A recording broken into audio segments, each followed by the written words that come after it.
Assalamualaikum warahmatullahi wabarakatuh. Kami dari kelompok 5. Di sini kami akan menjelaskan tentang gerakan robotik dan odometri.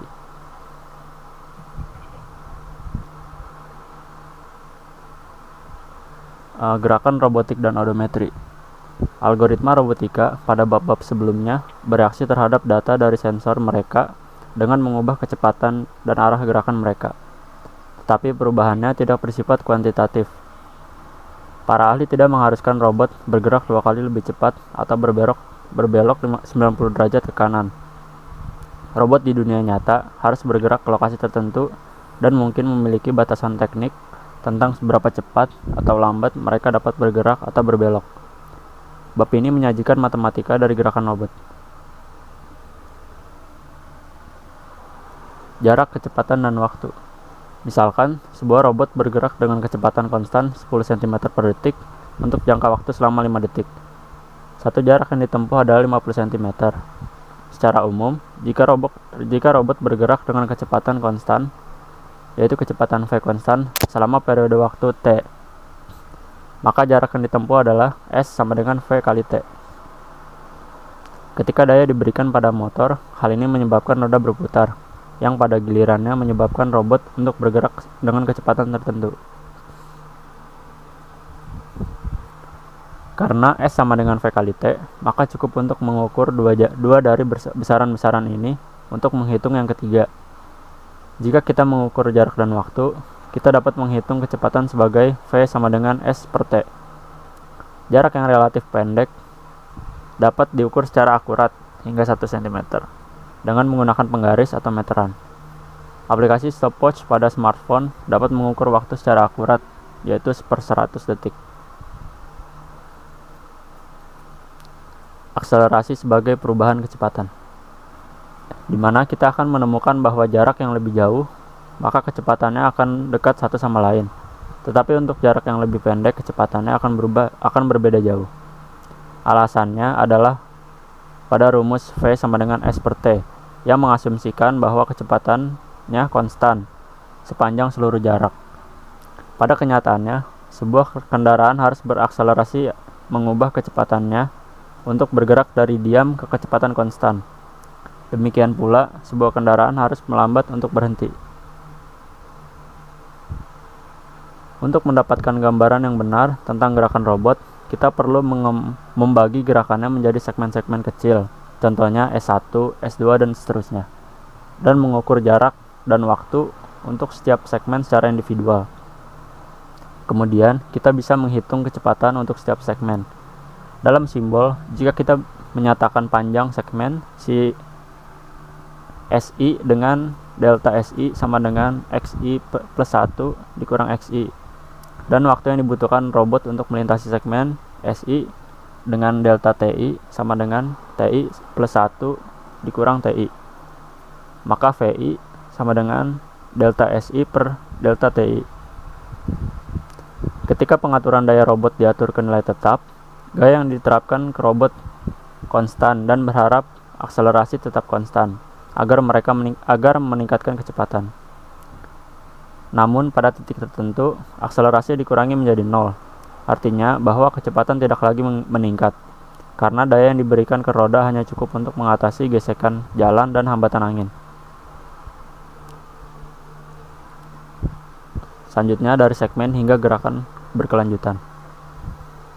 Ketika ukuran segmen menjadi lebih kecil, kita mendapatkan kecepatan sesaat robot pada satu titik waktu yang dinyatakan sebagai turunan V dalam kurung T sama dengan ds dalam kurung T per dt.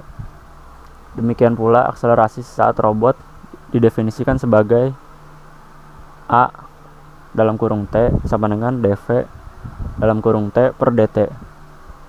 Untuk akselerasi konstan, kecepatan dapat diperoleh dengan mengintegrasikan turunannya, yaitu yang seperti kita dapat lihat di gambar. Dan kemudian jarak dapat diperoleh dengan mengintegrasikan lagi, ya seperti itu. Selanjutnya ada navigasi dengan odometri. Odometri pengukuran jarak adalah metode fundamental yang digunakan oleh robot untuk navigasi. Mengukur waktu mudah dilakukan dengan menggunakan jam internal komputer yang tertanam. Mengukur kecepatan lebih sulit pada beberapa roda robot. Pendidikan encoder digunakan untuk menghitung rotasi roda. Sementara di robot lainnya, kecepatan diperkirakan dari sifat-sifat motor. Dari jarak yang dipindahkan, S sama dengan V kali T, posisi baru robot dapat dihitung. Dalam satu dimensi, komputasi sepele tetapi menjadi sedikit lebih kompleks ketika gerakan melibatkan belokan. Bagian ini menyajikan perhitungan jarak dengan odometri. Pertama untuk robot yang bergerak secara linear dan kemudian untuk robot yang berbelok.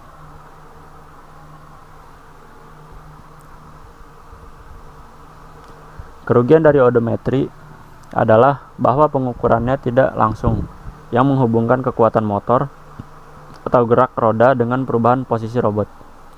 Ini bisa menjadi rawan kesalahan karena hubungan antara kecepatan motor dan putaran roda bisa sangat non-linear dan bervariasi dengan waktu.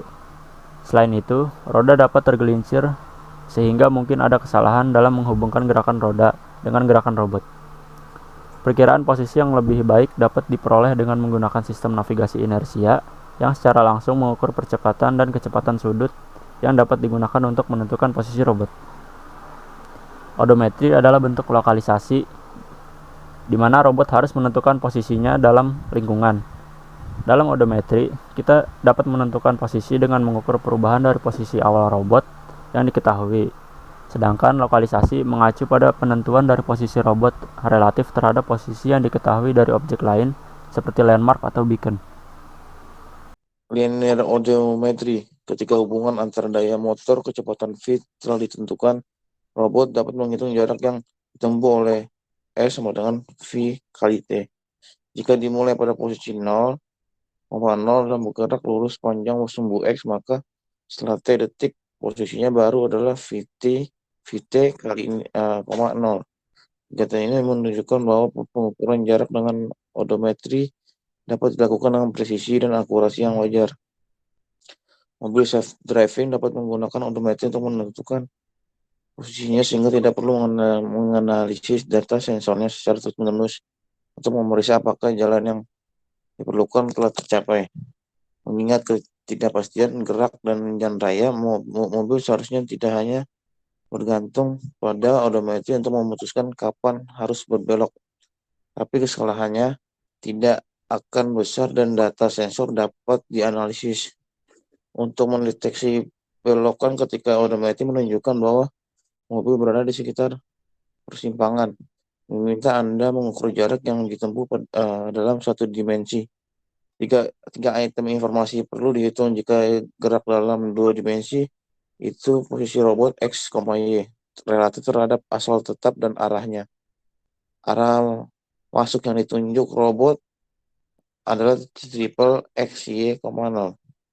Disebut pose dari robot. Jika robot mulai dari titik asal 0,0 dan bergerak dalam garis lurus dengan sudut 0 dengan kecepatan V untuk waktu T, jarak yang ditempuh adalah S sama dengan S kurang V kali T. Posisi barunya adalah X, Y. Selanjutnya itu ada odometri dengan belokan. Misalkan robot berbelok sedikit ke kiri, ke kanan, dan roda kanan bergerak lebih cepat dari roda kiri. Robot menghadap ke bagian atas halaman. Titik biru adalah roda kiri, tidak merah adalah roda kanan, titik hitam adalah roda kanan bagian dari tengah robot yang berada di tengah antara roda. Garis besar B garis garis besar B adalah jarak antara roda dan menyatakan jarak yang ditempuh oleh keduanya. Roda dan bagian tengah saat robot berputar. Kami ingin menghitung posisi baru dan arah robot. Kita dapat mengukur DL dan DR-nya. Jarak yang ditempuh oleh kedua roda menggunakan metode yang dijelaskan dalam kegiatan menghubungkan daya motor dengan kecepatan putaran dan seterusnya menghubungkan daya motor dengan kecepatan putaran dan seterusnya mengalihkan dengan waktu. Sebagai alternatif, kita dapat menggunakan jumlah rotasi yang dihitung encoder roda. Jika jari-jari sebuah roda adalah R dan kecepatan putarannya ke kiri dan ke kanan masing-masing adalah WL atau WR putaran per detik. Kemudian setelah T detik roda telah bergerak. Lanjut, yang selanjutnya itu ada kesalahan dalam odometri. Kami telah mencatat bahwa odometri tidak akurat karena pengukuran yang tidak konsisten dan ketidakteraturan di permukaan yang dapat menyebabkan kesalahan. Pada bagian ini kami menunjukkan itu bahkan perubahan kecil pada arah pergerakan robot dapat menyebabkan kesalahan jauh lebih besar daripada disebabkan oleh perubahan gerak linearnya.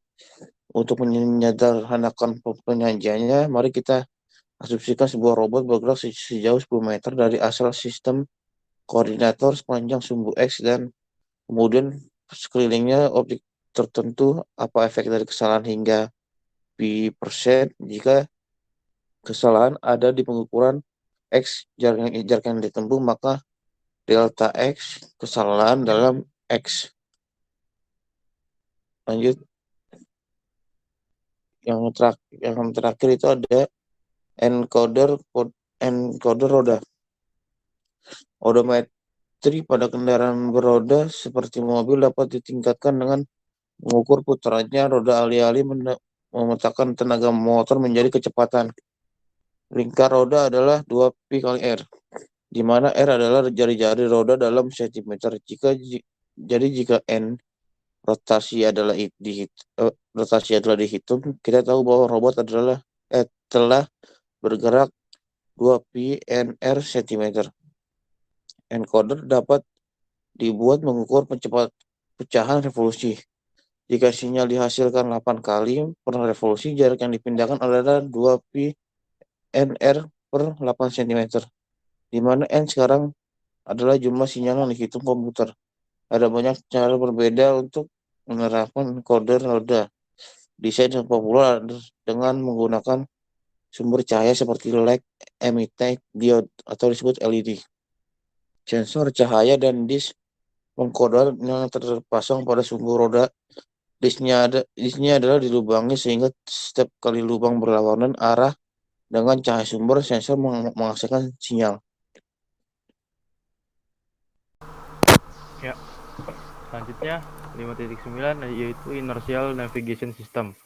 Sistem navigasi inersia secara langsung mengukur percepatan linear, kecepatan sudut, dan menggunakan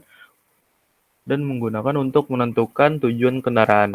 Untuk pengukuran terminer atau IMU digunakan, tetapi kami menggunakan istilah INS yang mewakili seluruh sistem, mengintegrasikan percepatan dari titik awal ke titik waktu saat ini akan memberikan kecepatan saat ini, yaitu dengan rumus V sama dengan T A tutup kurung T dikali dt. Demikian pula dengan mengintegrasikan kecepatan sudut akan memberikan perubahan pada heading seperti rumus yang di bawah ini. Ya, dalam sebuah INS tidak digunakan untuk memberikan fungsi yang terus-menerus untuk mengintegrasikan. Sebagai gantinya, percepatan dan kecepatan sudut disampel dan penjumlahan menggantikan integrasi dengan rumus seperti ini. INS tunduk pada kesalahan yang disebabkan oleh ketidakakuratan dalam pengukuran itu sendiri, serta oleh variasi yang disebabkan oleh faktor lingkungan seperti suhu dan kausan unit. Pengukuran inersia sering digabungkan dengan GPS, seperti pada gambar 8.3. Nah, untuk memperbarui posisi dengan lokasi absolut, INS untuk robot dibangun dengan sistem mikroelektromekanis atau MEMS yang menggunakan teknik pembuatan sirkuit terpadu yang menggabungkan elemen elektronik. Nah, selanjutnya jumlah derajat kebebasan atau DOF. Nah, jumlah derajat kebebasan dari suatu sistem adalah dimensi koordinat yang diperlukan untuk menggambarkan pose robot bergerak untuk pose vektor, akhir, dan manipulator robot titik 3. Misalnya helikopter memiliki 6 DOF karena helikopter dapat bergerak dalam 3 dimensi spasial dan dapat berputar di sekitar 3 sumbu. Oleh karena itu, koordinat 6 dimensi itu seperti ini diperlukan untuk mendeskripsikan pose. Nah, yang lalu ada alangan robot dual link seperti gambar 5.11 hanya memiliki 2 DOF karena efektor ujungnya bergerak pada bidang yang tidak berotasi. Oleh karena itu, lengan ini dapat digambarkan dengan koordinat 2 dimensi yaitu X dan Y. Dengan memeriksa gambar 5.3, Anda dapat melihat bahwa robot bergerak di permukaan datar memiliki 3 DOF. Karena posenya didefinisikan oleh koordinat 3 dimensi, yaitu X, Y, dan seperti ini. Karena kereta api hanya memiliki 1 DOF karena dibatasi oleh rel yang bergerak maju di sepanjang rel. Ini hanya membuat suatu koordinat jarak kereta dari asal lintasan berubah untuk menentukan pose kereta api. Nah, kita membutuhkan lebih banyak informasi daripada derajat kebebasan untuk menggambarkan gerakan robot. Pertimbangkan sebuah kendaraan memiliki kendaraan seperti mobil, sepeda, atau kursi kantor. Meskipun 3 koordinat X, Y, dan itu diperlukan untuk menggambarkan posenya, kita tidak bisa serta-merta memindahkan kendaraan langsung dari satu pose ke pose lainnya.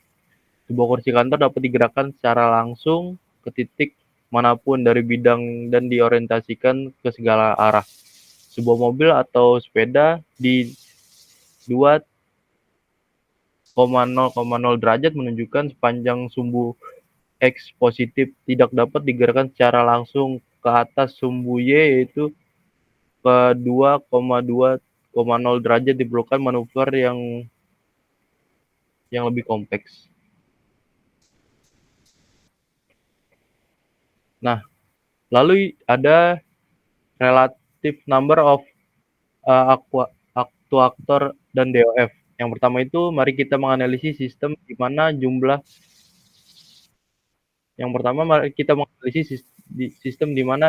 jumlah akuator sama dengan jumlah DOF, jumlah akuator lebih sedikit dari jumlah DOF, jumlah akuator lebih besar dari jumlah DOF.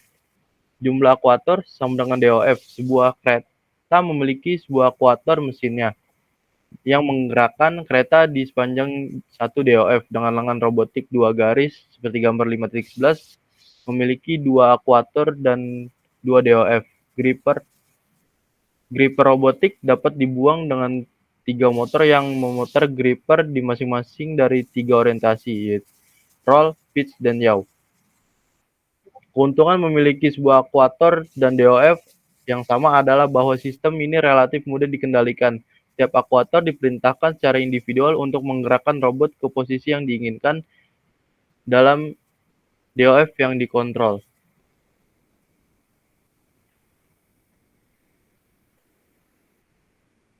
Lalu the number of actuator is fewer than the number of DOF. Robot bergerak biasanya memiliki akuator yang lebih sedikit daripada DOF. Robot dengan diferensial penggerak diferensial dan mobil hanya memiliki 2 akuator. Tetapi mereka dapat menjangkau semua pose 3 dimensi yang mungkin di pesawat. Memiliki lebih sedikit akuator membuat sistem menjadi lebih murah. Tetapi masalah perencanaan dan pengendalian gerakan jauh lebih sulit. Parkir paralel mobil terkenal dengan kesulitannya. Dua rotasi dan terjemahan diperlukan untuk melakukan gerakan lateral yang sederhana. Contoh ekstrim adalah balon udara yang hanya memiliki kontrol 1 akuator, yaitu pemanas, yang menginjeksikan udara panas ke dalam balon. Dengan demikian kontrol ketinggian, namun angin dapat menyebabkan balon udara bergerak ke salah satu dari 3 arah spasial dan bahkan berputar. dalam 3 orientasi, sehingga operator balon tidak akan pernah bisa mengontrol balon udara secara tepat. Oleh karena itu, balon udara berbeda dengan elevator. Keduanya memiliki aktuator tunggal, tetapi elevator dibatasi oleh porosnya untuk bergerak hanya pada satu DOF. Untuk contoh lain yang dari hubungan kompleks antara DOF dan jumlah aktuator, pembaca diajak lebih mempelajari kontrol pada helikopter.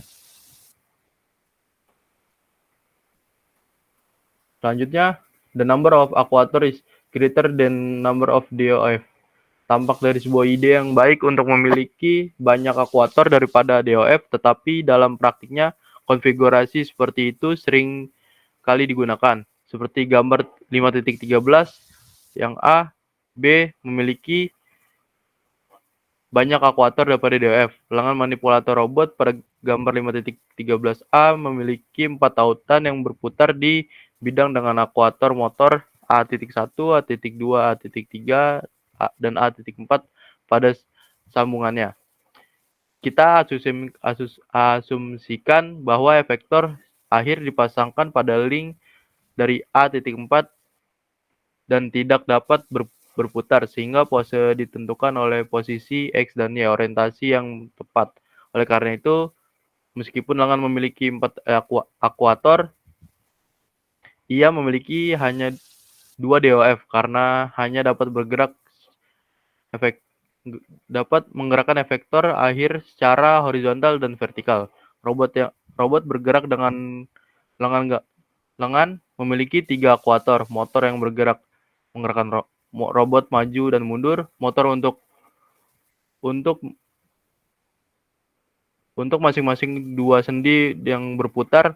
Namun sistem ini hanya memiliki 2 DOF karena pose efektor ujungnya ditentukan oleh koordinat 2 dimensi X dan Y. Sistem dengan lebih banyak akuator daripada DOF adalah disebut sistem redundan. Nah, ini contoh gambarnya. Lanjut, yaitu jika memungkinkan, para insinyur menghindari penggunaan lebih dari satu akuator yang bekerja pada DOF yang sama karena akan mengingatkan kompleksitas dan biaya sistem. Kinematika terbalik dari sistem yang berlebih menghasilkan jumlah solusi yang terbatas dan mempersulit pengoperasian sistem. Untuk robot bergerak dengan lengan, ada banyak sekali posisi dasar lengan yang tak terbatas yang membawa efektor akhir ke posisi tertentu yang dapat dijangkau. Ada situasi di mana sistem redundan diperlukan karena tugas itu tidak dapat dilakukan dengan akuator yang lebih sedikit. Keuntungan penting dari sistem redundan muncul dari akuator dengan karakteristik yang berbeda. Robot bergerak pada gambar 5.13b dapat mendekati target dengan cepat meskipun posisi akhirnya mungkin tidak akurat karena kesalahan seperti medan yang tidak rata. Setelah robot yang bergerak berhenti, motor pada sendi yang tidak harus berurusan dengan medan dapat diposisikan dengan tepat meskipun pemosisiannya tepat. Sambungan ini tidak memiliki jangkauan luas dari pangkalan seluler. Nah, contoh sistem dengan lebih banyak akuator daripada DOF. Nah, selanjutnya posisi vertikal menunjukkan derek yang dibuat dari robot Timio dan komponen Lego. Komponen sistem ini dibuat dari robot bergerak dengan penggerak diferensial, tetapi roda tidak secara langsung digunakan untuk mengontrol gerakan sistem. Sebagai gantinya, setiap roda adalah sebuah akuator independen. Robot menghadap ke kiri,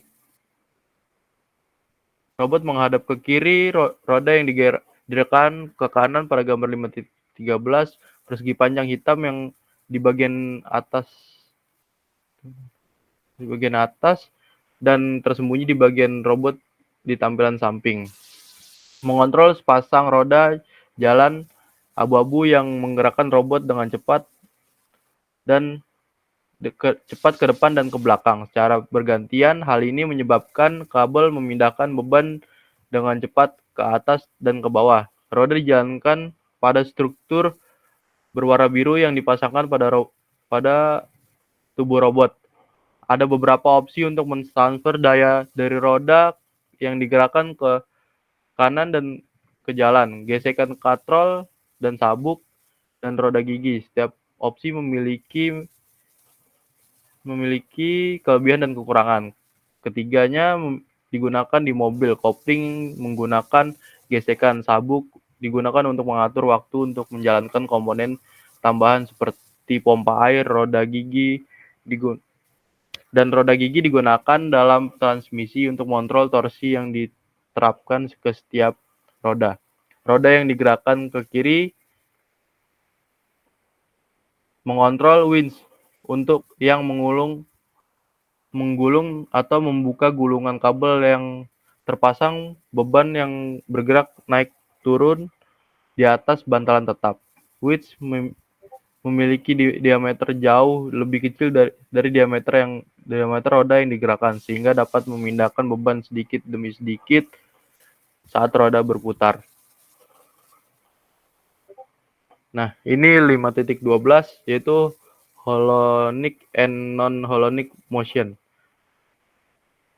Nah, bagian 5.10 menyajikan konsep derajat kebebasan atau DOF, peran jumlah akuator.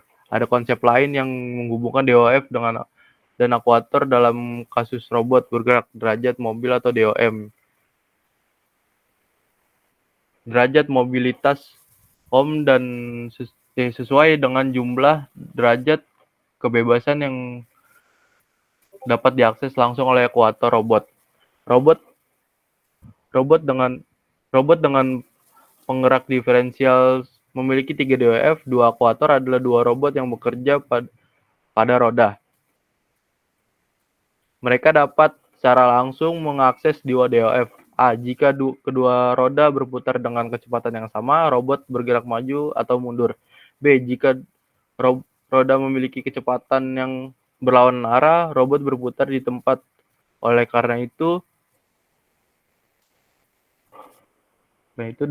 kita dapat secara langsung mengakses DOF sepanjang sumbu transisi ke depan dan DOF heading. Tetapi kita tidak dapat secara langsung mengakses DOF sumbu translasi lateral. Robot bergerak penggerak diferensial memiliki tingkat mobilitas Ohm sama dengan 2 lebih besar daripada 3. Nah, ini gambarnya. Sekian dari kelompok kami, kurang lebihnya mohon maaf. Wassalamualaikum warahmatullahi wabarakatuh.